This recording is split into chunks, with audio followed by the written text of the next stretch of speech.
Hola, from Lake Atitlan, Guatemala, where I'm still exploring as part of my slow nomad or slow mad life, as I like to describe it.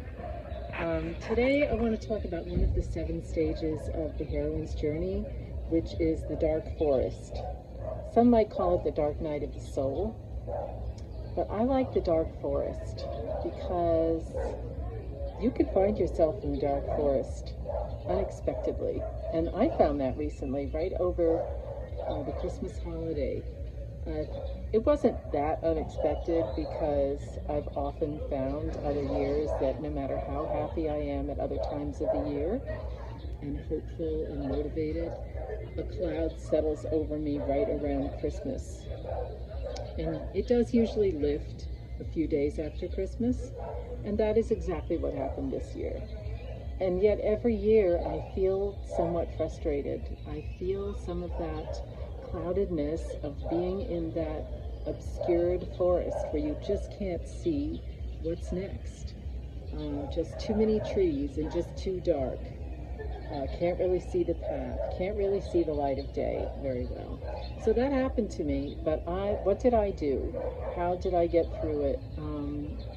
I didn't act out in any of my addictive things like alcohol, which I used to drink a lot around Christmas time, or chocolate, um,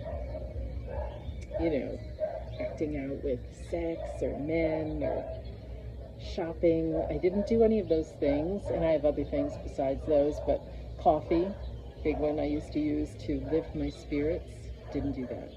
I'm committed to no coffee. So what did I do? How did I ride through this? Also, being isolated a bit here in Guatemala, I don't have a big community of friends here. Um, I'm just getting to know people. And, so I couldn't just go running to get together with friends. So what did I do? Well, of course, I reach out to friends on Zoom and the phone. Not tons. I felt very inward, very quiet.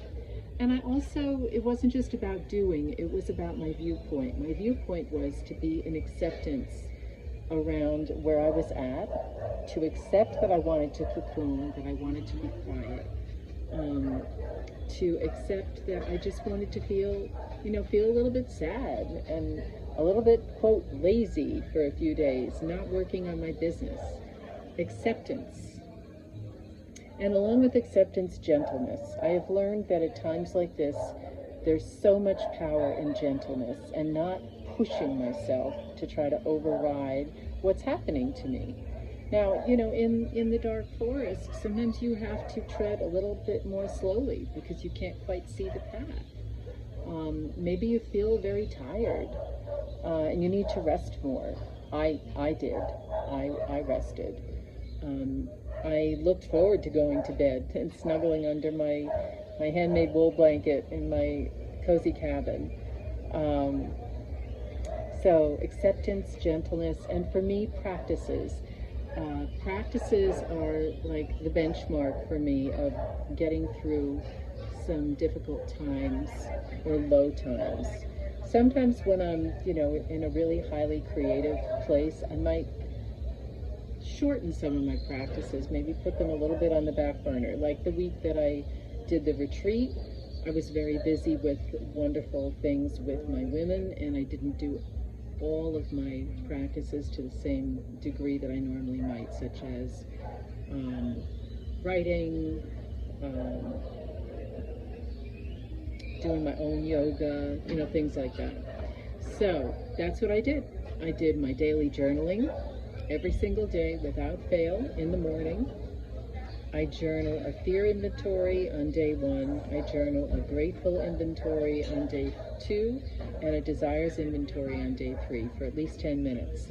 Those are my consistent practices since June, and I kept them up. It's easy to throw them away when feeling low or sad or unmotivated. But I did not, because I knew these were going to carry me. I was like, if I do nothing else in a day, I'm going to do my simple basic practices. I did my morning prayer, I did my morning meditation, which right now I'm using gamma breath work because I discovered breath work in Puerto Viejo in Costa Rica. So this is a different kind, but it's something that I can do easily on my own. It's very calming, centering, peaceful. I did my daily yoga practice, even if it was just 15 minutes. Just 15 minutes. This is not a lot. I used to exercise for hours a day, take multiple yoga classes a day, but again, gentleness, not judging, not pushing. And that did help me. It did help me. Continuing to have my vegetarian meals with the local produce, going to the store, going for short walks around San Marcos, going to the store, walking around the lake a bit, around the neighborhood a bit, just short walks, gentle walks. And I also like to hop on Zoom meetings or gatherings to be with like-minded people. Maybe I don't feel like speaking. Maybe I feel like having my camera off. Maybe I even feel like listening with my eyes closed. That's all right. I give myself permission for that. These are some of my practices, certainly not all of them, but some of my most basic and consistent ones. I have a couple of people that I email each day. I have a couple of people that I call each day. It's not that I have to, but I choose to, and I agree with them, that we're going to do that. Some weekly calls with women that I'm mentoring.